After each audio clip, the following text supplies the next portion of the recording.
जय हिंद। कैसे हैं आप लोग? उम्मीद करता हूं कि आप सभी लोग अच्छे होंगे। स्वागत है आप सभी का अपने YouTube चैनल में। आज जो है हमारे पास अध्याय नंबर 7 का लास्ट टॉपिक है, वो है अंतःस्रावी ग्रंथियाँ। ये शुरू करने से पहले इधर देखो सामने। हाँ, अगर आपने वीडियो को अभी तक लाइक नहीं किया तो लाइक कीजिए और वीडियो को अपने दोस्तों के साथ भी शेयर कीजिए। और अभी तक अगर आपने चैनल को सब्सक्राइब नहीं किया तो वो भी कर लें। आइए हम शुरू करते हैं। आज का टॉपिक लास्ट है हमारे पास अध्याय नंबर 7 का अंतःस्रावी ग्रंथियाँ। देखो अंतःस्रावी ग्रंथियाँ क्या है? हमारे शरीर में पाए जाने वाली वे बहुत सी ग्रंथियाँ जिनसे हार्मोन बाहर निकलता है और वो सीधे ही रक्त के अंदर विलय हो जाते हैं, ऐसी ग्रंथियों को अंतःस्रावी ग्रंथियाँ कहते हैं। देखो हमारे पास दो प्रकार की ग्रंथियाँ होती है, अंतःस्रावी ग्रंथियाँ और बहिःस्रावी ग्रंथियाँ। बहिःस्रावी ग्रंथियाँ तो क्या होती है? हमारे पास ऐसी ग्रंथियाँ जिनमें से जो हमारे पास जो बाहर निकलते हैं पदार्थ उनको हम एंजाइम कहते हैं और वो रक्त के अंदर विलय नहीं होते। लेकिन अंतःस्रावी ग्रंथियों में क्या होता है कि इनमें से केवल हार्मोन बाहर निकलेगा और वो सीधे ही रक्त के अंदर विलय होंगे, तो ऐसी ग्रंथियों को हम अंतःस्रावी ग्रंथियाँ कहते हैं। अब अंतःस्रावी ग्रंथियों के अंदर भी देखो हमारे जिस बुक में दिए गए हैं वो मुख्यतः 7 प्रकार की ग्रंथियाँ दी गई है जिनका हमको ऐसे में अध्याय करना है। आइए हम शुरू करते हैं। देखो अंतःस्रावी ग्रंथि में सबसे पहले हमारे पास हाइपोथैलेमस, और ये हाइपोथैलेमस देखो जो ग्रंथि है वो हमारे मस्तिष्क में पाई जाती है। ये देखो मस्तिष्क के तौर पर भी कार्य करता है और ग्रंथि के तौर पर भी कार्य करती है। अब जो ये हाइपोथैलेमस जो ग्रंथि है ये हमारे मस्तिष्क के अंदर पाई जाती है, लेकिन मस्तिष्क के अंदर पाए जाने के साथ साथ ये कौन सा हार्मोन बाहर निकालेगी? ये मोचक हार्मोन बाहर निकालती है। मस्तिष्क में पाई जाती है और ये मोचक हार्मोन बाहर निकालती है। ये हार्मोन का नाम है मोचक हार्मोन। एग्जाम में इसमें हमेशा बार बार क्वेश्चन पूछा जाता है कि कोई भी दो ग्रंथियां इनसे निकलने वाले हार्मोन जरूर पूछे जाते हैं। मोचक हार्मोन निकलता है। अब ये जो मोचक हार्मोन है वो सीधे रक्त के अंदर विलय होगा। ये क्या करेगा कि जो इस पिट्यूटरी ग्रंथि या जो पीयूष ग्रंथि से जो भी स्राव बाहर निकलता है उन स्राव पर नियंत्रित करने का कार्य ये हमारे हाइपोथैलेमस ग्रंथि करेगी। इसके बाद अगर हम देखें कि ये जो है पीयूष ग्रंथि या जिसको पिट्यूटरी ग्रंथि भी कहा जाता है, पीयूष ग्रंथि है वो भी हमारे पास मस्तिष्क में पाई जाती है। इसका आकार मटर के दाने के जैसा होता है। इसमें देखो पीयूष ग्रंथि में लगभग 13 प्रकार के हार्मोन बाहर निकलते हैं। लगभग 13 प्रकार के हार्मोन बाहर निकलते हैं। एक है इनमें से मुख्यतः वो हमको बुक में दिया गया, वो है वृद्धि हार्मोन। वृद्धि हार्मोन, ये जो वृद्धि हार्मोन है ये क्या कार्य करता है? ये हमारे शरीर की जो लंबाई है उस पर नियंत्रित करता है। मतलब अगर हमारे शरीर में वृद्धि एवं विकास के लिए जो हार्मोन जिम्मेदार है वो है हमारा वृद्धि हार्मोन। और ये जो वृद्धि हार्मोन है वो पीयूष ग्रंथि से निकलता है। और ये राजस्थान बोर्ड के एग्जाम में पहले पूछा गया है कि पीयूष जो वृद्धि हार्मोन है वो कौन सी ग्रंथि से स्रावित होता है? पीयूष ग्रंथि से स्रावित होता है।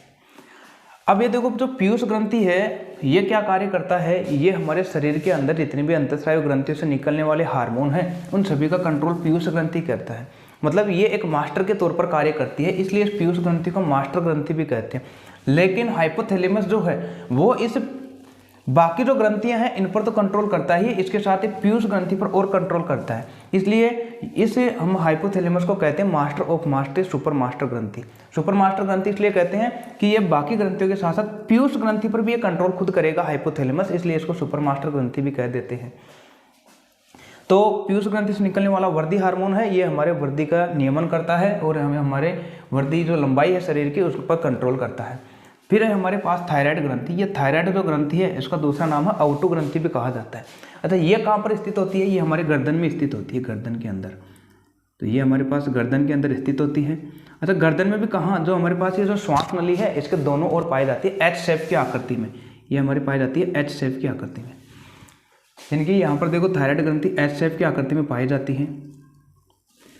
अब जो थायराइड ग्रंथि से निकलने वाला जो हार्मोन है वो हमारे पास थायरोक्सिन हार्मोन, थायरोक्सिन हार्मोन बाहर निकलता है। थायरोक्सिन। अच्छा, ये हार्मोन क्या कार्य करता है? देखो ये जो हार्मोन है वो एक तो आरबीसी का निर्माण करता है, जो हमारे ब्लड के अंदर पाई जाती है उसका निर्माण करता है। प्रोटीन, वसा या फिर जो और भी हमारे पास कार्बोहाइड्रेट इनके उपापचय का नियंत्रण करता है, मेटाबॉलिक क्रियाओं का नियंत्रण। प्रोटीन हो चाहे वसा हो, प्रोटीन वसा के उपापचय का नियंत्रण। तो ये दो कार्य करते हैं महत्वपूर्ण, आरबीसी का निर्माण और प्रोटीन और वसा के उपापचय का कार्य करते हैं। अब देखो कभी कभी ये एग्जाम में पूछ लिया जाता है कि हमारे शरीर के अंदर जो थायराइड ग्रंथि पाई जाती है इससे जो ये थायरोक्सिन हार्मोन बाहर निकलता है वो आयोडीन बाहर निकालता है। मतलब अगर हम आयोडीन का सेवन करेंगे तो जो आयोडीन है वो थायरोक्सिन हार्मोन का निर्माण करते हैं। मतलब जब तक अगर हम आयोडीन का अगर हम सेवन करेंगे तो आयोडीन जो वो क्या कार्य करेगा, थायराइड ग्रंथि से थायरोक्सिन हार्मोन को बाहर निकालेगा। अगर हम आयोडीन का सेवन नहीं करेंगे, अगर आयोडीन को अगर हम मात्रा कम कर देंगे, तो अगर ये मात्रा कम होगी तो थायरोक्सिन हार्मोन कम निकलेगा बाहर। अब ये थायरोक्सिन हार्मोन जब कम निकलेगा तो इसका मतलब है कि थायराइड ग्रंथि धीरे धीरे सूजने लग जाएगी और वो मोटी हो जाएगी। तो इस तरीके से फिर जो हमारे पास गले से संबंधित जो रोग होता है उसको कहा जाता है हमारे पास गलगंड या घेंगा रोग भी कहा जाता है, गलगंड या घेंगा रोग। तो गलगंड या घेंगा रोग कब होता है, जब थायरोक्सिन हार्मोन का निर्माण कम होता है तो थायराइड ग्रंथि सूजने लग जाती है, जिसके कारण गला सूज जाता है और जिसके कारण गलगंड और घेंगा रोग हो जाता है। तो ये होता है आयोडीन की कमी के कारण। अच्छा, आपने कभी कभी सुना होगा हमको जो नमक अगर हमको सेवन करना है तो वो आयोडीन युक्त ही नमक का सेवन उपयोग करना चाहिए हमको।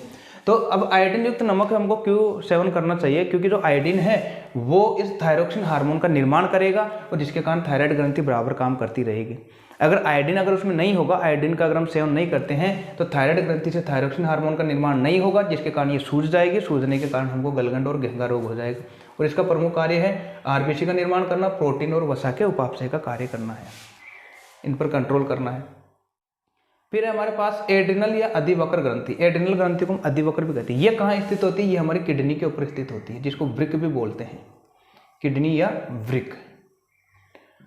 जो हमारी दोनों तरफ किडनियां पाई जाती है, इसके ऊपर ये पाई जाती है अधिवृक्क या एड्रिनल ग्रंथि। अब इसका कार्य क्या है, देखो जब भी अगर हम संकट में होते हैं या फिर आपातकालीन स्थिति में होते हैं तो हमको उससे फाइट करने में या फिर उसका सामना करने के अंदर जो हमारे पास जो महत्वपूर्ण भूमिका निभाता है वो एड्रिनल ग्रंथि निभाता है। वो एड्रिनल ग्रंथि कैसे निभाता है, क्योंकि एड्रिनल ग्रंथि से एड्रीनलिन हार्मोन बाहर निकलता है, एड्रीनलिन हार्मोन बाहर निकलता है। और ये हार्मोन क्या कार्य करता है, जब ये एड्रीनलिन हार्मोन बाहर निकलता है और ये ब्लड के अंदर मिल जाता है तो ब्लड के साथ ही हमारे शरीर के सभी अंगों तक जाएगा, जिसके कारण हमारे शरीर की जो अनैच्छिक क्रियाएं हैं वो उन सभी का कंट्रोल करेगा।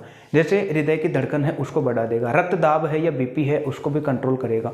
तो जो हमारे पास अनैच्छिक क्रियाएं हैं उन पर कंट्रोल करने का कार्य एड्रीनलिन हार्मोन का होता है। इसलिए इसे हम एड्रिनल ग्रंथि को आपातकालीन ग्रंथि या संकटकालीन ग्रंथि भी कहते हैं, क्योंकि संकट के समय या फिर आपातकालीन की स्थिति में यही ग्रंथि सबसे महत्वपूर्ण भूमिका निभाती है।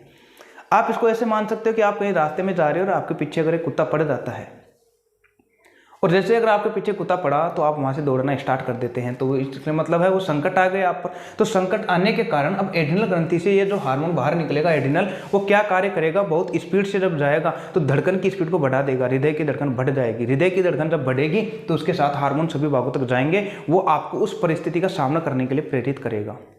आपकी बीपी भी बढ़ जाएगी, रक्त दाब को कंट्रोल भी करता है। जो सब हमारे पास अनैच्छिक क्रियाएं हैं उन सभी का कंट्रोल एड्रिनल ग्रंथि के द्वारा किया जाता है। इसको 3F ग्रंथि भी कहा जाता है। 3F का मतलब क्या होता है, देखो 3F इसका मतलब होता है फियर, फाइट और फ्लाइट, फियर, फाइट और फ्लाइट। अच्छा, फियर का मतलब क्या होगा, या तो डरना है, फाइट का मतलब होगा या फिर लड़ो, और फ्लाइट का मतलब है भागो। जब आप आपातकालीन स्थिति में होते हैं हमारे पास तीन ही रास्ते होते हैं, या तो उसका सामना करें या लड़ें, या फिर वहां से भाग जाएं, और या फिर वहां से डर के मारे हार मान लें। तो ये तीन रास्ते होते हैं, इसलिए इन तीनों में इसके लिए 3F ग्रंथि भी कहा जाता है, क्योंकि फियर, फाइट, फ्लाइट का कार्य करता है ये।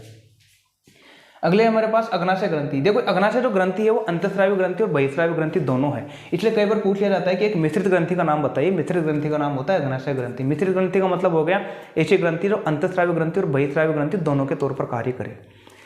अगर ये बहिःस्रावी ग्रंथि है तो ये एंजाइम बाहर निकालती है, और अगर ये अंतःस्रावी ग्रंथि है तो ये हार्मोन को बाहर निकालेगी। और जो हमने अध्याय नंबर 6 में पहले ही देख लिया था, जब भोजन का पाचन किया था, तो जब हमारे पास अग्नाशय जो ग्रंथि थी वहां से एंजाइम बाहर निकले थे जो भोजन का पचाने का कार्य कर रहे थे, तो वहां पर बहिःस्रावी ग्रंथि के तौर पर कार्य कर रही थी। लेकिन यहाँ पर हम पढ़ रहे हैं अंतःस्रावी ग्रंथियां, तो इसका मतलब यहाँ से हार्मोन बाहर निकलेगा। तो ये जो अग्नाशय वो कहाँ स्थित होता है, हमारे आमाशय के नीचे स्थित होता है। अग्नाशय आमाशय के नीचे स्थित होता है। अग्नाशय से कौन सा हार्मोन बाहर निकलेगा, इंसुलिन हार्मोन बाहर निकलता है, इंसुलिन हार्मोन।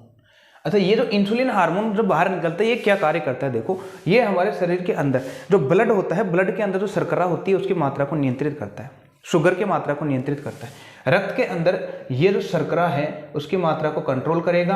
अगर इंसुलिन की मात्रा अगर हमारे शरीर में कम हो गई तो क्या होगा, हमारे रक्त के अंदर शर्करा की मात्रा बहुत ज्यादा हो जाएगी, शुगर की मात्रा बहुत ज्यादा हो जाएगी। जब शुगर की मात्रा ज्यादा हो जाएगी तो व्यक्ति को मधुमेह या फिर डायबिटीज रोग हो जाता है, मधुमेह या डायबिटीज रोग। तो मधुमेह या डायबिटीज रोग कब होता है? जब रक्त के अंदर शर्करा की मात्रा बहुत अधिक बढ़ जाएगी तो हम कहेंगे कि उसको मधुमेह या डायबिटीज रोग हो जाता है। ऐसे डायबिटीज रोग अब हो कब रहा है? ये हमारे शरीर में जब इंसुलिन की मात्रा बहुत कम हो रही है तब। इसका मतलब है अग्नाशय ग्रंथि से इंसुलिन हार्मोन कम निकल रहा है। अगर हमको इसको डायबिटीज या मधुमेह को रोकना पड़ेगा तो फिर इंसुलिन बढ़ाना पड़ेगा। तो इसलिए बाहर से अगर हम इसका इलाज लेते हैं तो इंसुलिन के टीके लगाए जाते हैं उस व्यक्ति को।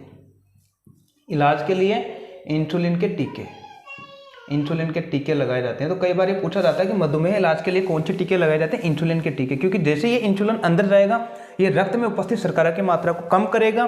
शर्करा की मात्रा को कम करेगा तो मधुमेह डायबिटीज से उसको थोड़ा राहत मिल जाता है।